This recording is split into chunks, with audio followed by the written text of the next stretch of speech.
आऊज़ु बिल्लाहि मिनश शैतानिर रजीम बिस्मिल्लाहिर्रहमानिर्रहीम। सबसे पहले तो नए आने वाले नाज़रीन से गुजारिश है कि मेरे चैनल को सब्सक्राइब करें और साथ लगे बेल आइकन को दबा के नोटिफिकेशन ऑन कर दें ताकि मेरी हर नई आने वाली वीडियो को नोटिफिकेशन आपको बर वक्त मिल सके।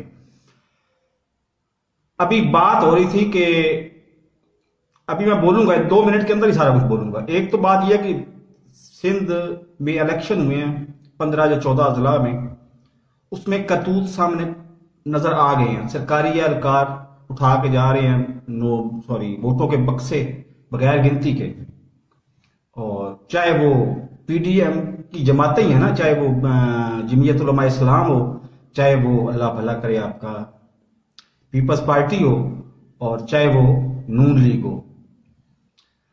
तो इन हुक्मरानों की जमातों के बावजूद इलेक्शन खुल के धांधली सामने आ गई है। तो फिर भी तौबा का कोई वक्त नहीं होता, तौबा का कोई वक्त मुकर्रर नहीं होता। आप जिस वक्त मर्जी तौबा कर ले, करवाया किसने ये हर बंदा जानता है। जब नाम देना पड़ेगा तो ले भी दूंगा, कोई मसला नहीं है। तो उधर मैं बात कर रहा था कि दादा हजूर नवाब, इनके बेटे बतौर हिंदू वो हिजरत करके वहां से श्रीनगर से आए।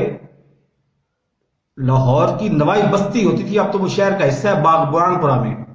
वहां पे आके उन्होंने एक पनाह हासिल की एक ऐसे शख्स के पास जो लोहार का काम करता था, और जब वो फौत हो गया, उसका अपना बीवी बच्चा कोई था ही नहीं, उन्होंने मियां शरीफ साहब ने ऐलान कर दिया कि मैंने इस्लाम कबूल किया था इस मरहूम के चक्कर में, मरहूम के हुक्म पर, और इसलिए मेरे पास जो उन्होंने इसके बदले में मुझे दुकान पूरी लिख के दे दी। तब इन्होंने लोहारों का काम शुरू किया।